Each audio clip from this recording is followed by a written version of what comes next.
بسم اللہ الرحمن الرحیم۔ آج آپ کو زحمت دینے کا مقصد کچھ دوستوں کی پاکستان پیپلز پارٹی میں شمولیت ہے، اور ایک آج پریس کانفرنس کر رہے ہیں، ایک ہو سکتا ہے کہ چند دنوں بعد ایک کو دوبارہ کریں ہم۔ تو آج جو دوست پاکستان پیپلز پارٹی میں شامل ہو رہے ہیں، عباسی صاحب کی کہنے پہ میں ان کا نام بتا دیتا ہوں تاکہ آپ نوٹ کر لیں۔ ان میں عوامی نیشنل پارٹی سندھ کے نائب صدر ہیں نیاز محمد خان صاحب، جنہوں نے تقریباً 40 برس سے زائد عرصہ جو ہے عوامی نیشنل پارٹی میں گزارا ہے، مختلف عہدوں پہ رہے ہیں نیاز محمد خان صاحب۔ ان کے ساتھ ان کے بیٹے بھی ہیں ماجد نیاز محمد، یہ نارتھ ناظم آباد کی جو یو سی ہے، یو سی 9، اس کے وائس چیئرمین ہیں، اور وہ الیکشن پاکستان پیپلز پارٹی اور اے این پی نے اتحاد میں لڑا تھا۔ چیئرمین دل محمد صاحب تھے جو یہ بیٹھے میرے ساتھ، یہ پاکستان پیپلز پارٹی کی طرف سے تھے، اور وائس چیئرمین کی جو سیٹ تھی وہ ہم نے اے این پی کو دی تھی، تو وہ بھی آج پاکستان پیپلز پارٹی میں شامل ہو رہے ہیں۔ ان کے ساتھ سید محمد خان ہیں جو اے این پی کی مرکزی کونسل ہیں، اس کے رکن ہیں، اور ان کے ساتھ اسماعیل مندوخیل صاحب ہیں، دوست محمد خان ہیں، فیض الرحمان ہیں، سلیم خان، شاہ سعود خان، نادر خان، گل عمر داد خان، غفور خان، احسان اللہ خان، زبیر خان، طاہر خان، اسلم لڈی، جاوید، فیض محمد، امجد نیاز، واجد، مزمل، اسفندیار خان، عامر خان، صدام خان، الیاس خان، طارق خان اور عثمان خان شامل ہیں، اور ان کے عہدے بھی لکھے ہوئے ہیں۔ اس میں نارتھ ناظم آباد کی تو تقریباً ساری کی ساری ان کے تمام جتنے عہدیدار ہیں یو سی کے وہ شامل ہیں اس میں، اور اسماعیل مندوخیل صاحب جو ہیں سابق جنرل سیکرٹری اے این پی ڈسٹرکٹ سینٹرل ہیں۔ تو ایک بڑی تعداد ہے، اور یہ میں آپ کو بتاؤں کہ کل انہوں نے جب میں نے کہا جی پریس کانفرنس کرنی ہے تو انہوں نے کہا ہم 400 لوگوں کے ساتھ آئیں گے، تو میں نے ان سے کہا جی 400 کا تو پھر جلسہ اپنے علاقے میں کر لیں، یہاں تو ممکن نہیں ہے، نہ ہمارے پاس گنجائش ہے، نہ ہم لوگوں کو یہاں بلا سکتے ہیں۔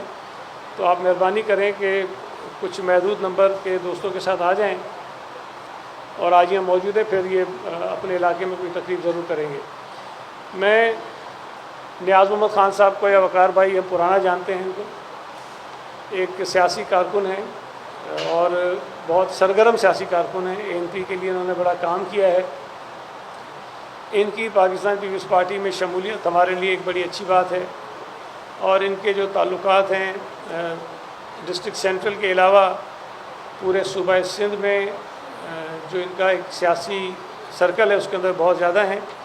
اور انہوں نے ہمیں یہ بتایا ہے کہ ان کے ساتھ اور بھی بہت سارے دوست ہیں جو پاکستان پیپلز پارٹی میں شامل ہونا چاہتے ہیں، مختلف ڈسٹرکٹ سے جن کا تعلق ہے، وہ بھی انشاءاللہ تعالیٰ ہم بہت جلد ان کی بھی شمولیت کا اعلان آپ کے سامنے کروا دیں گے۔ ہمیں ذاتی طور پر پاکستان پیپلز پارٹی کراچی کے صدر کی حیثیت سے نیاز محمد خان کو، ان کے تمام ساتھیوں کو پاکستان پیپلز پارٹی میں شمولیت پر ویلکم کرتا ہوں، خوش آمدید کہتا ہوں،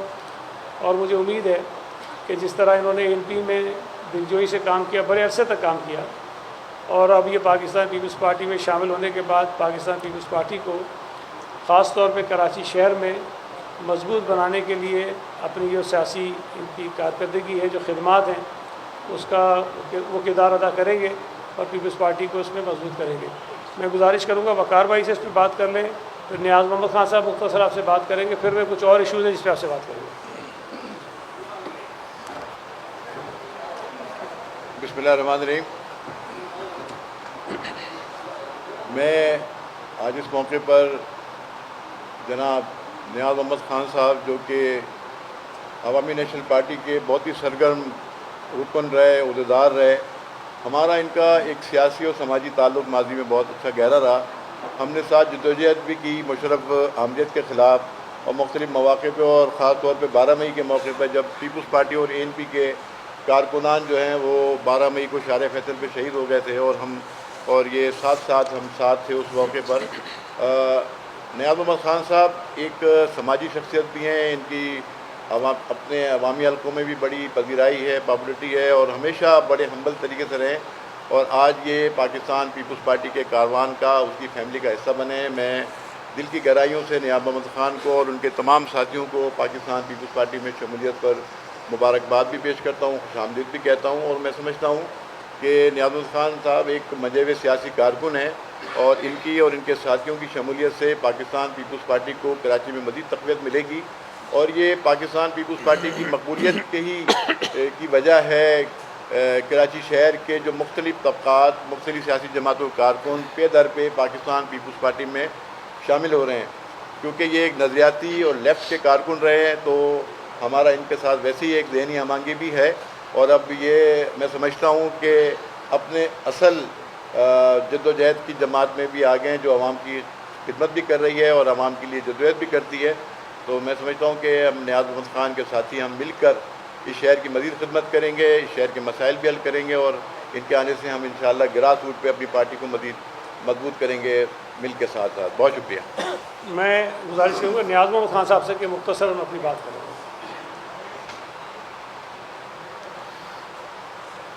بسم اللہ الرحمن الرحیم. تمام میڈیا حضرات کو السلام علیکم. میرے ساتھ بیٹھے ہوئے سب شکریہ. آج میں پاکستان پیپلز پارٹی میں شمولیت کر رہا ہوں, اور ANP 40 سال زندگی کے ساتھ گزارا میں نے. آج پاکستان پیپلز پارٹی میں شمولیت کا اعلان کرتا ہوں اپنے ساتھی سمیت, اور انشاءاللہ تعالی اللہ نے زندگی دی تو انسانوں کی خدمت کریں گے انشاءاللہ پورے کراچی کے شہر میں انشاءاللہ تعالی. اور میں سید غنی بھائی کا, فخار بھائی کا,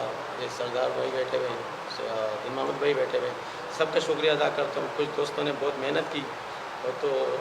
آج آیا وہ محنت ان کا رنگ لایا. آج یہاں موجود ہوں آپ لوگ پاس, اور انشاءاللہ تعالیٰ اس شہر میں ثابت کر کے دکھائیں گے, سب قوموں کو ساتھ لے کے چلیں گے. ترقی کا ایک جو راستہ ہے وہ پاکستان پیپلز پارٹی میں آج شامل ہوئے. انشاءاللہ تعالیٰ ہم کوشش کریں گے اچھا کارکردگی سے. ANP میں نے زندگی نکالی, وہ آخری بار زندگی میں اپنے بچوں کے ساتھ, اپنے ساتھیوں کے ساتھ پاکستان پیپلز پارٹی میں زندگی گزار ہوں. Thank you. میں تھوڑی سی بات کروں گا جو اس وقت ملک میں صورتحال ہے, خاص طور پر اسلام آباد میں جو چیزیں ہو رہی ہیں. میں کچھ چیزیں آپ کو ریکال کراؤں گا, اور ایک میں بارہا یہ بات کہہ چکا ہوں کہ عمران خان ایک انا پرست اور ہٹ درم آدمی ہے, اور اس کی انا بدقسمتی سے پاکستان سے بھی اونچی ہے. وہ یہ ہمیشہ سے ثابت کرتا آیا ہے کہ اس کی انا کی بیٹ خدا نخواستہ اگر پاکستان بھی چڑھ جائے تو اس کو پرواہ نہیں ہے. اس ملک کے شہری, اس ملک کے مسائل, اس ملک کی معیشت تو سیکنڈری چیزیں ہو جاتی ہیں, لیکن اگر ملک کے مفادات کا بھی کوئی سیاسی جو خیال نہ رکھ سکے تو اس سے زیادہ میں سمجھتا ہوں کہ ملک دشمن آدمی کوئی ہو نہیں سکتا. کچھ چیزیں میں آپ کو یاد کراؤں کہ عمران خان کا اگر آپ 2014 سے ریکارڈ اٹھا کے دیکھیں تو اس کا مقصد ہمیشہ یہ رہا ہے کہ اگر میں حکومت میں ہوں تو ٹھیک ہے, اگر میں نہیں ہوں تو پھر جاؤ اس ملک کے ساتھ ہو سکتا ہے وہ ہو, اور اس میں وہ اپنا کردار ادا کرتا رہے, حصہ ڈالتا رہے. 2014 کے دھرنے میں بھی اس نے IG کو, DIG کو دھمکیاں دیں, پارلیمنٹ پہ حملہ کیا, TV اسٹیشن پہ حملہ کیا, تھانوں پہ حملہ کیا, اور ملک کے لوگوں سے یہ کہا کہ آپ بجلی گیس کے بل نہ دیں, آپ ٹیکسز نہ دیں. اوورسیز پاکستانیز کو یہ کہا کہ آپ اپنے جو ریمیٹنسز بھیجتے ہیں وہ بینکنگ چینل سے نہ بھیجیں. یہ تمام کی تمام جو چیزیں ہیں وہ سول نافرمانی کے زمرے میں آتی ہیں, لیکن اس نے یہ کہیں, اور بدقسمتی سے اس کے بعد اس ملک کا وزیر اعظم بھی بنا. وزیر اعظم بننے کے بعد بھی جب تک اس ملک کی اسٹیبلشمنٹ اس کو پیمپر کرتی رہی, اس کے ناجائز غیر آئینی جو مطالبے تھے اس کو جب تک وہ پورے کرتے رہے، اس کے لیے اسمبلی میں کورم پورا کرتے رہے، اس کے لیے ایم این ایز کو، سینیٹرز کو کان سے پکڑ پکڑ کر اس کی خدمت پر مامور کرتے رہے، تب تک وہ اسٹیبلشمنٹ بھی ٹھیک تھی، بہت اچھی تھی۔ لیکن جس دن فوج نے یہ فیصلہ کیا کہ ہم اپنے آپ کو اس کردار سے باہر نکالتے ہیں، اس دن عمران خان کا جو موقف تھا وہ فوج کے خلاف ہو گیا۔ ہونا تو سیاسی لوگ تو خوش ہوتے ہیں کہ جی چلے فوج ایک غلط کام کر رہی تھی، اس نے وہ مان لیا کہ غلط کام تھا، آئندہ ہم نہیں کریں گے۔ لیکن جب فوج نے یہ اعتراف کیا کہ غلط کام ہم کر رہے تھے، ہم نہیں کریں گے، تو بجائے اس کو اپریشیٹ کرنے کے، ان کو سپورٹ کرنے کے، اس نے کہا کہ یہ تو کہتے ہیں ہم نیوٹرل ہو گئے، نیوٹرل تو جانور ہوتے ہیں، یہ کیسے نیوٹرل ہو سکتے ہیں۔ اس نے اس قسم کی بے شمار باتیں کہیں جو ریکارڈ کا حصہ ہیں۔ اس کے بعد جب نو کانفیڈنس موشن آتا ہے، اس وقت بھی اسٹیبلشمنٹ سے یہ مطالبہ اس کا نہیں تھا کہ آپ جو ہیں وہ ایک طرف ہو جائیں، وہ یہ کہہ رہا تھا کہ آپ میرے ساتھ کھڑے ہو جائیں، میرے ساتھ کھڑے ہو کے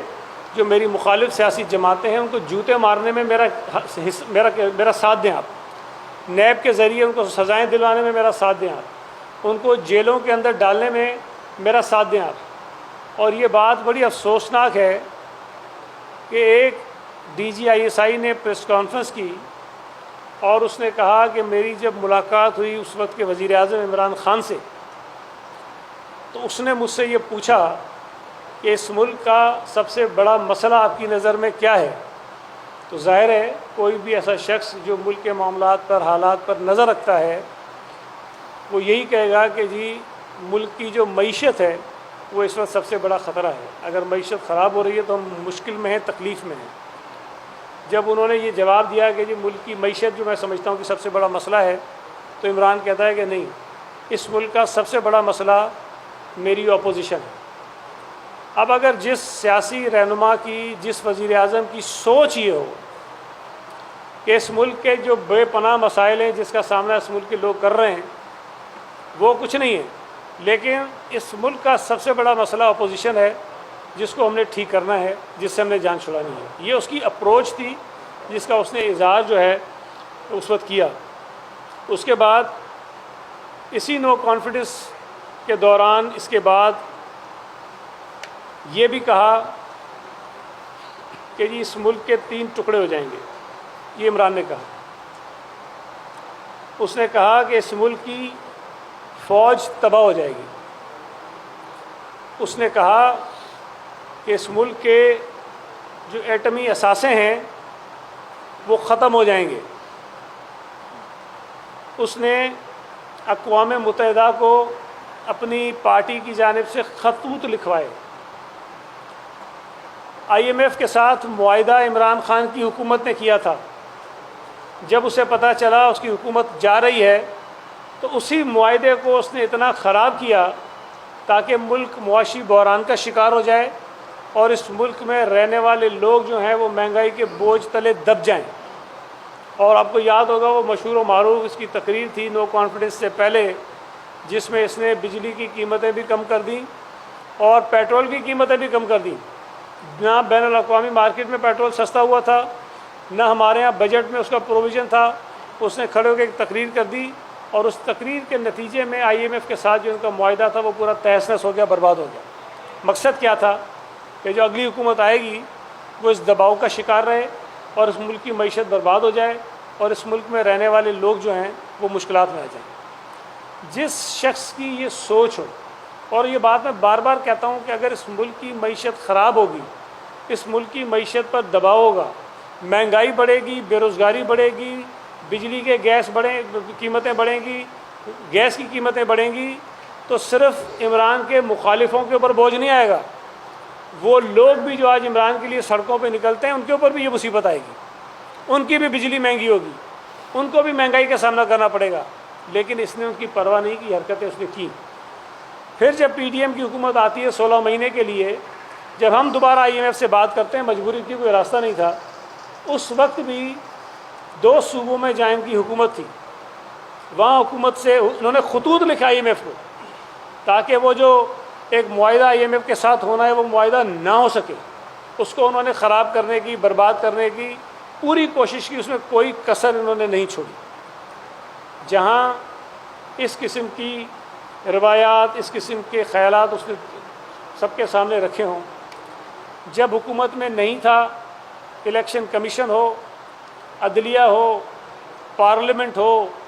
صحافی ہوں، ٹی وی چینلز ہوں، جس نے اس شخص سے اختلاف کیا، اس نے انتہا کی حد تک جا کر اس کی تذلیل کی، اس کو دھمکیاں دیں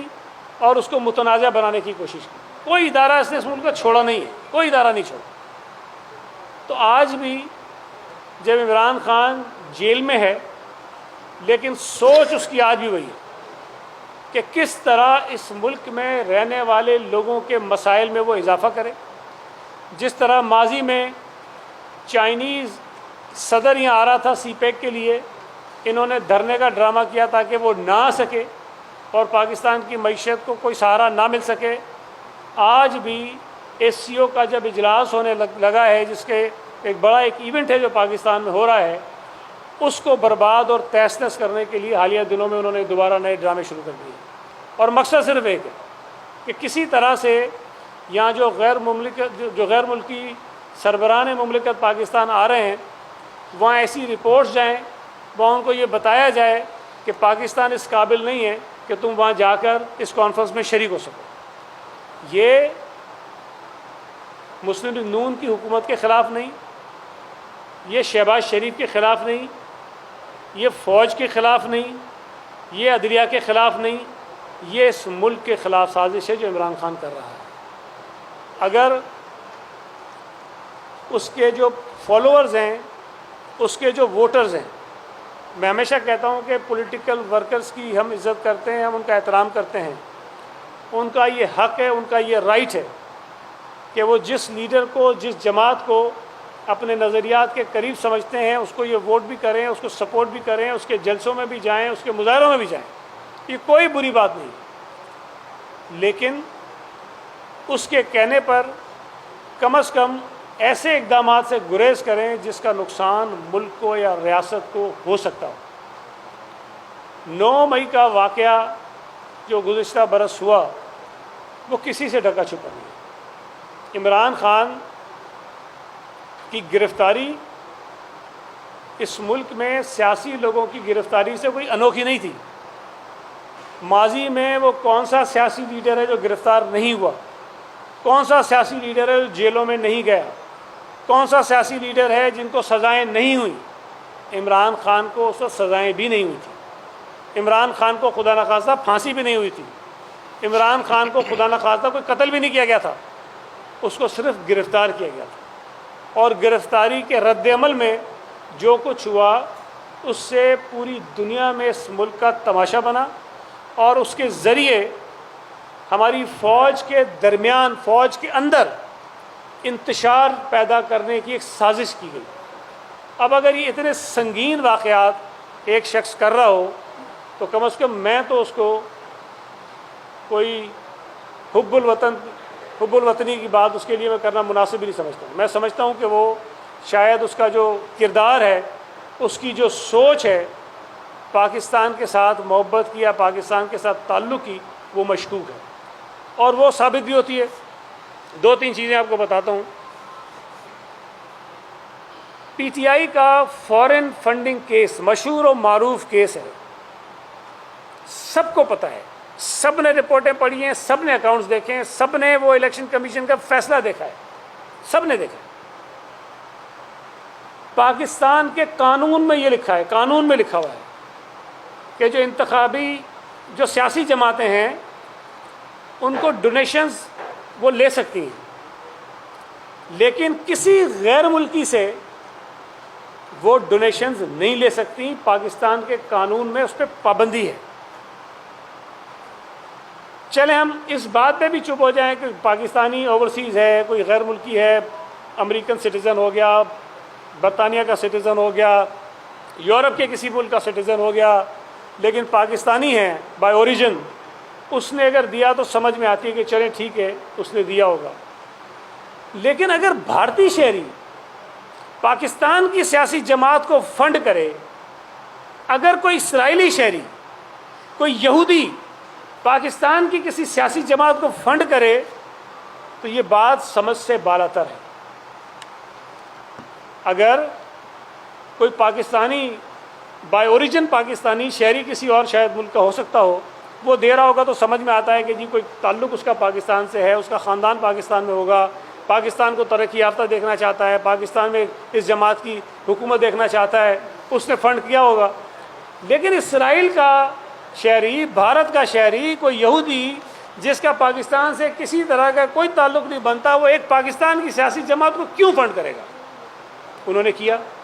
اور اس پر ہی کارروائی ہونی چاہیے تھی، لیکن وہ کیس پتہ نہیں کئی دھائیاں ہو گئی ہیں، اس کی بنیاد پر کوئی فیصلہ پی ٹی آئی کے خلاف ہو ہی نہیں پا رہا تھا۔ اس کے اندر اتنے گھپلے ہیں لیکن اس پر بھی کوئی کارروائی نہیں ہوئی۔ لیکن یہ بات باعث تشویش ضرور ہے کہ بھارتی اور یہودی اس کو کیوں فنڈ کرتے رہے۔ پھر دوسرا بڑا ایک مشہور واقعہ، عمران خان کی ویڈیوز موجود ہیں، لندن کے میئر کا الیکشن ہوتا ہے، اس میں ایک برطانوی شہری جو پاکستانی ہے بائی اوریجن، وہ اس انتخابات میں امیدوار بنتا ہے۔ میں اس کو نہیں جانتا، آپ اس کو نہیں جانتے، لیکن ظاہر ہے کہ ہم فخر محسوس کرتے ہیں کہ یار بائی اوریجن ایک پاکستانی ہے، پاکستان خاندان سے تعلق رکھنے والا ایک آدمی لندن کا میئر بن جاتا ہے۔ ہم اس کو جانتے ہوں نہ جانتے ہوں، چاہتے ہوں نہ چاہتے ہوں، لیکن ایز اے پاکستانی میں خوشی ہوتی ہے کہ جی لندن کا میئر کوئی پاکستانی بن گیا ہے۔ اس عمران خان نے اس کے سامنے الیکشن لڑنے والے اپنے یہودی سالے، اور ایک آپ کو اور بات بتاؤں، دیکھیں یہودی تو بہت ہوتے ہیں، ایسے بھی یہودی ہیں جو اسرائیل کی حکومت کے خلاف مظاہرے کر رہے ہیں، جو امریکی حکومت کے خلاف مظاہرے کر رہے ہیں اس لیے کہ تم اسرائیل کو سپورٹ کیوں کر رہے ہو، اس کا تو غارت غریب پر وہ بھی یہودی ہیں۔ لیکن کچھ یہودی ایسے ہوتے ہیں جو انتہا پسند یہودی ہوتے ہیں، اور عمران خان کا جو یہ ماضی کا سسرال ہے یہ انتہا پسند یہودیوں پر مشتمل ہے، انتہا پسند یہودیوں پر، جو کھل کے فنڈنگ بھی کرتے ہیں، کھل کے اسرائیل کے موقف کی حمایت بھی کرتے ہیں۔ اس اپنے یہودی سالے کی انتخابی مہم میں اس نے حصہ لیا، اور پاکستانی جو صادق خان ایک کینڈیڈیٹ تھا میئر کا، اس کے خلاف اس نے مہم چلائی۔ یہ ایسے ہی نہیں ہوتا بھئی تمہارا تو رشتہ بھی ختم ہو گیا، سب کچھ ہو گیا، لیکن بہرحال اس نے کیا، اور آج بھی وہ یہودی سالہ جو ہے عمران خان کا، وہ عمران خان کے حق میں مہم چلا رہا ہے پوری دنیا میں۔ یہ جو کبھی کبھی آپ سوچتے ہیں نا امریکہ کی کانگریس میں کیسے قرارداد آ گئی پی ٹی آئی کے حق میں، اور کیسے کانگریس مین جو ہیں وہ ان کے حق میں بول رہے ہیں، ایسے نہیں بول رہے ہیں۔ کوئی نہ کوئی قوت ایسی ہے جو وہاں لابنگ کر رہی ہے، جو ان کو بتا رہی ہے کہ آپ نے یہ کیا کیا کرنا ہے پی ٹی آئی کے حق میں۔ تو یہ بڑی سوچنے کی بات ہے ان لوگوں کے لیے۔ میں ان سے اپیل کر رہا ہوں جو پاکستانی ہیں، محب وطن پاکستانی ہیں، لیکن بدقسمتی سے عمران خان کے عشق میں مبتلا ہے، یہ بھی بری بات نہیں ہے، لیکن کم از کم کہیں اگر عمران ایسے کام کر رہا ہے جس سے پاکستان کی سالمیت کو، پاکستان کی معیشت کو، پاکستان کی فوج کو، پاکستان کے عدالتی نظام کو، پاکستان کے آئینی اداروں کو نقصان پہنچنے کا اندیشہ اور خدشہ ہے، وہاں پر عمران خان کے ساتھ جو آپ کا تعلق ہے اس کو ذرا ریویو کریں کہ کہاں تک ہم اس کے ساتھ جائیں گے، کہاں تک ہم اس کے ساتھ نہیں جائیں گے۔ دیکھیں وقار بھائی ہیں، ہم ہیں، یا ہمارے اور دوست ہیں، ہمارا پیپلز پارٹی کے ساتھ پتہ نہیں کب کا تعلق ہے، میں پیدائش ہوں، یہ بھی پیدائش ہوں، ان کے بھی والد صاحب تھے، لیکن ہم بھی پارٹی قیادت کے اندھے پیروکار نہیں ہیں۔ خدا نہ خواستہ ہماری قیادت کوئی ایسی بات کہہ دے جو ہم سمجھیں کہ یہ ملک کی سالمیت کے خلاف ہے، ہم نہیں مانیں گے اس بات کو۔ تو یہ عمران خان کے پیچھے جو لوگ کھڑے ہیں، مجھے بعض اوقات ان پہ حیرت ہوتی ہے کہ کوئی یا تو جا کے اس کو سمجھائے، ٹھیک ہے آپ اس کے ساتھ ہیں کھڑے نا، اس کو سمجھائیں تو صحیح کہ بھئی یہ جو چیزیں تم کر رہے ہو یہ سیاست نہیں ہے، یہ ملک دشمنی ہے۔ اب اگر اس موقع پر ایک آئینی ترمیم ہونے جا رہی ہے جس میں آئینی عدالت کی بات ہو رہی ہے، آئینی عدالت پر چارٹر آف ڈیموکریسی میں مسلم لیگ نون نے اور پیپلز پارٹی نے اتفاق کیا 2006 میں. ہم نے 2024 کے انتخابی منشور میں اس کو شامل کیا ہے. ہم 2006 سے لے کے 2024 تک مستقل جہاں جہاں بات ہوئی ہے جوڈیشل ریفارمز کی، ہم نے یہ بات کہی ہے کہ جی ایک کانسٹیٹیوشنل کورٹ ہونی چاہیے جس کے اندر تمام صوبوں کی ایک مساوی نمائندگی ہو ججز کی، تاکہ وہ صرف عدالتی میٹرز پر آئینی میٹرز پر جو فیصلے کر سکے. اس وقت بدقسمتی سے سپریم کورٹ کا اگر آپ وقت دیکھیں وہ 85% سے زیادہ وقت اپنا جو ہے